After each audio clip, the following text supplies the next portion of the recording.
Hi, I'm Sam here at Rick Jones Pianos with a piano I really enjoyed playing.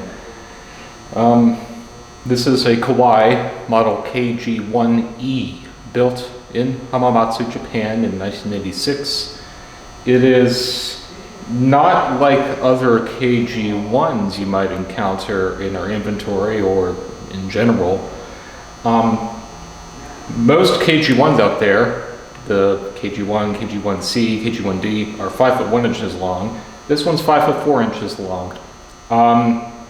Just about the same size as the model RX1, which would replace this model in about 10 years' time after this piano was made. And I tuned this piano, and with our electronic tuning device, without getting too much into the weeds of the details, our device has to take measurements of the sound of 3 different strings, at least the device that I use and the rest of us use here too. 3 different measurements to compensate for the different lengths of strings, the thickness, the gauge, to make the piano sound in tune with itself. That's why you can't use a guitar tuner to tune the piano. It's not going to sound in tune. And the measurements that I take for this model, KG-1E, the numbers are almost identical to the measurements I take on a model RX1. They're really close. So in my opinion, this piano is very much the prototype of the model RX1. Maybe without some of the more advanced action features, like this does not have the carbon fiber composite that later ones would have. They weren't making that in 1986, and accordingly the piano is priced lower than it would be if it were a newer Kawai.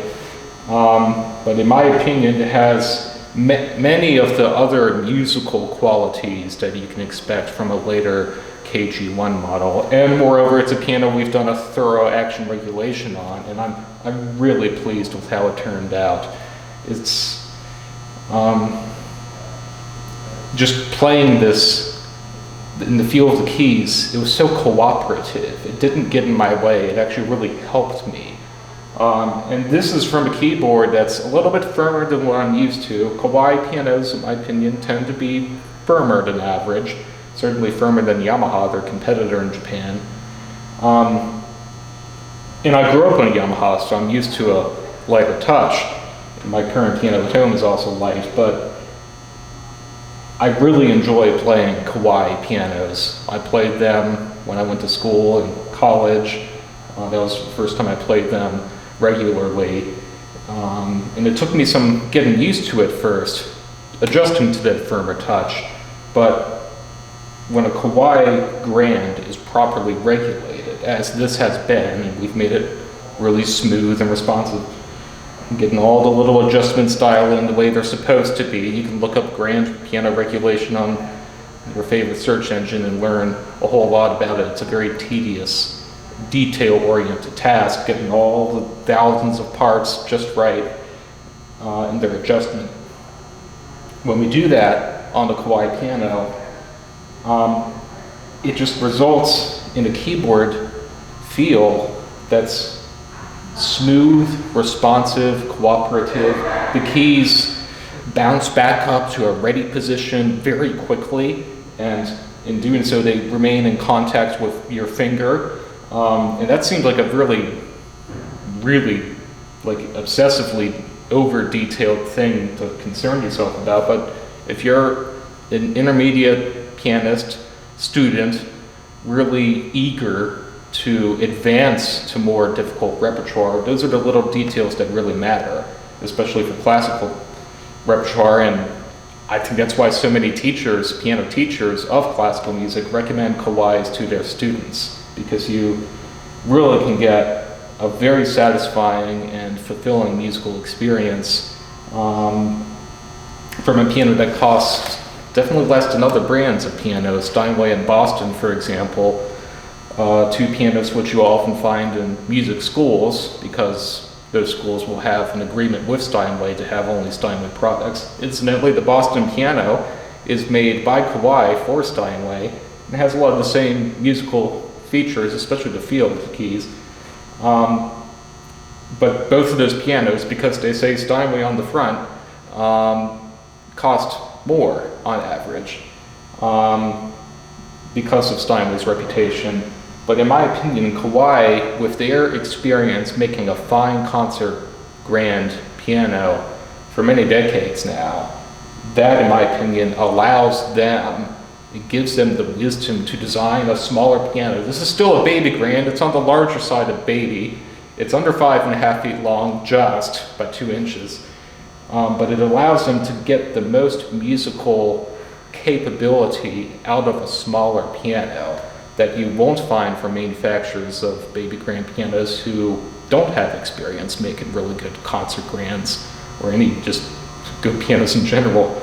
Kawai, in my opinion, with that experience, really can make a baby grand sound really good. And if you're short on space, but you still need a grand piano because of the music that you play, especially for the responsiveness of the keys, I think this is an excellent choice. If I didn't already have a piano at home, I wouldn't mind having this at home. That's how happy I am with how it turned out. An advantage of this piano, 5 foot 4 inches long, over older KG-1s, which were only 5 foot 1 inches long, which I believe got replaced with the GM10, if I remember correctly, is that larger soundboard and longer bass strings, which this piano does have surprisingly strong sound and bass for being only a baby grand. It's a very healthy sound.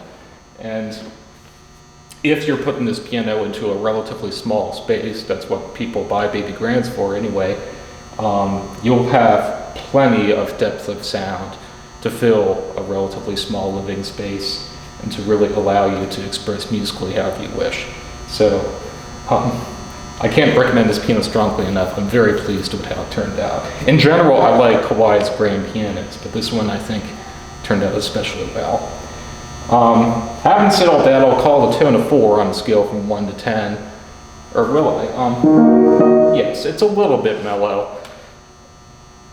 It's close to being neutral, and if you play more loudly, you get that bolder, more brilliant sound, clarity that Japanese pianos are known for. But overall, I think this piano does skew to be a little bit mellow. Again, which that's what Kawai is known for. And when the piano's been properly voiced, as this one has been, we worked on the hammers, it brings out that warmer, more sustaining sound that Kawai is known for. And this piano definitely has it.